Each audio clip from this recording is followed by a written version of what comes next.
कृष्ण, गीता अमृतम में आप सभी का स्वागत है। तो हम आ गए हैं भगवत गीता अध्याय 17 श्लोक क्रमांक 17। तो पिछले 3 श्लोकों में हमने देखा भगवान ने हमको 3 प्रकार की तपस्याओं के बारे में बताया कि शरीर की तपस्या, मन की तपस्या और वाचा यानी कि वाणी की तपस्या। और शरीर का तप, मन का तप और वाचा का तप। अब इन तीनों तपस्याओं में आने वाले 3 श्लोकों में भगवान हमको बताएंगे कि कैसे ये तपस्या सात्विक हो सकती है, राजसिक हो सकती है या तामसिक हो सकती है। तो इस श्लोक में भगवान हमको सात्विक तपस्या के बारे में बताएंगे। तो भगवत गीता अध्याय 17 श्लोक क्रमांक 17 भगवान कृष्ण कहते हैं, श्रद्धा पर्यातप्तम तपस्तत्त्रिविधम नर अफल आकांक्षी भी युक्त सात्विकम परिचक्षते। भगवान कृष्ण कहते हैं, भौतिक लाभ की इच्छा न करने वाले तथा केवल परमेश्वर में प्रवृत्त मनुष्यों द्वारा दिव्य श्रद्धा से संपन्न यह 3 प्रकार की तपस्या सात्विक तपस्या कहलाती है। तो देखिए, 3 प्रकार की तपस्या, शरीर की तपस्या, मन की तपस्या और वाचा की तपस्या। अब ये शरीर की तपस्या क्या है, भगवान ने इस अध्याय के 14वें श्लोक में बताया। देव द्विज गुरु प्राज्ञ पूजना, कि देवता और भगवान की पूजा करनी चाहिए, अपने से बड़ों का आदर करना चाहिए, अपने शरीर को स्वच्छ रखना चाहिए, क्लीन रखना चाहिए, सादा जीवन जीना चाहिए, ब्रह्मचर्य का पालन करना चाहिए और अहिंसा का पालन करना चाहिए। तो ये सारे क्या हैं, ये शरीर के तप हैं। फिर भगवान ने वाचा का तप बताया कि अनुद्वेग कर्म वाक्य, कि ऐसे वचन ना बोलो जिससे किसी का मन उद्वेगित हो जाए। हमेशा सत्य वचन बोलो और अच्छा लगने वाले वचन बोलो और सभी के लिए वो हितकारी वचन बोलो। तो ये वाचा की तपस्या। इसके बाद भगवान ने मन के तप के बारे में बताया कि मन कैसा है, मन प्रसाद सौम्यतम, कि हमेशा मन को प्रसन्न रखने का प्रयास करना चाहिए।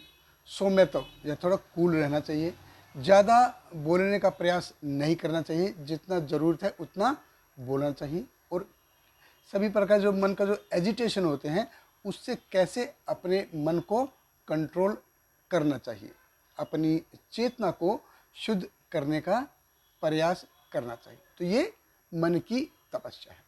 तो शरीर का तप, मन का तप और वाचा का तप। अब जो कोई भी व्यक्ति भगवान के ऊपर या वेदों के ऊपर आश्रित श्रद्धा के अनुसार करता है, वेदों पर या भगवान के ऊपर जो श्रद्धा है उसके अनुसार करता है और किसी फल की अपेक्षा नहीं करता है, तो तब ये तपस्या सात्विक तपस्या होती है। तब सात्विक तपस्या देखिए, हर जगह जो है सत्व की परिभाषा क्या है कि भगवान के ऊपर श्रद्धा, शास्त्रों के ऊपर श्रद्धा और उसके फल के प्रति कोई अपेक्षा नहीं करना। अब ये किसी भी चीज़ में हो वो है सत्व। इस सत्व क्या है असल में, जब देखिए जब कोई भी चीज़ हम करते हैं, कोई भी काम हम करते हैं, हम कर रहे हैं क्यों, क्योंकि भगवान के ऊपर उस हमारी श्रद्धा है, वो शास्त्रों के ऊपर आधारित है और उसमें हमारा किसी प्रकार का हेतु नहीं है। न केवल कर रहा हूँ as a part of duty, अपना कर्तव्य समझ के कर रहा हूँ, तो वो है सत्व। और इससे एक कदम आगे आता है भक्ति। अब जहाँ पे मैं भगवान को प्रसन्न करने का प्रयास कर रहा हूँ या कोई व्यक्ति भगवान को प्रसन्न करने का प्रयास करता है, अब पहले इससे पहले है उसमें भगवान को प्रसन्न नहीं किया जा रहा है, भगवान के ऊपर श्रद्धा है लेकिन भगवान को प्रसन्न करने का प्रयास नहीं किया जा रहा। भक्ति में क्या है, भगवान को प्रसन्न करने का प्रयास किया था। श्रवणम कीर्तनम विष्णु स्मरणम पाद सेवनम अर्चनम वंदनम दास्यम साख्यम आत्म निवेदन। श्रीमद् भागवतम में 7वें स्कंद में ये भक्ति के 9 अंग बताए। तो कोई व्यक्ति जब ये सारी चीज़ें करता है तैसे हम देखते जैसे शरीर का तप करने वाले, शरीर का तप करने वाले लोग, मन के हिसाब से चलने वाले लोग, वाचा की तपस्या करने वाले लोग, इनको सब हमेशा अच्छा व्यक्ति बोलते हैं। और ये हम सोचते हैं, सब सोचते हैं कि ये सत्व गुण वाले लोग हैं, अच्छे लोग हैं। ये बहुत अच्छे हैं, ये इसमें कोई शंका नहीं है, अच्छे हैं, लेकिन अब तक ये भक्त नहीं बने हैं। भक्त भक्त अर्थात नवधा भक्ति में संलग्न होना, श्रवणम मतलब कि भगवान के बारे में सुनना, स्मरण भगवान के बारे में स्मरण करना, कीर्तन भगवान के नाम का कीर्तन करना, भगवान के पवित्र नाम का जप करना, पाद सेवनम भगवान के अर्चा विग्रह की सेवा करना, भगवान का श्रृंगार करना, भगवान का दंडवत प्रणाम करना, भगवान की पूजा अर्चना, ये सब ये तपस्या। तो ये जब ये सारी चीज़ें क्या हैं, ये सीधा भगवान से सीधा संलग्न होती है, सीधा भगवान से कनेक्ट होती है, तब ये भक्ति कहलाती है।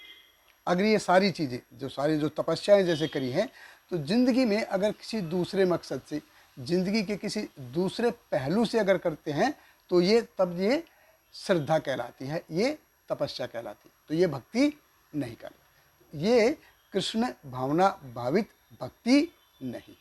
तो ये अंतर है श्रद्धा में और यानी कि सत्व में और भक्ति में। हम देखते हैं कई सारे अच्छे लोग मिल जाएंगे आपको, लेकिन ये भक्त नहीं है। शुद्ध भक्त अर्थात नवधा भक्ति में संलग्न होना।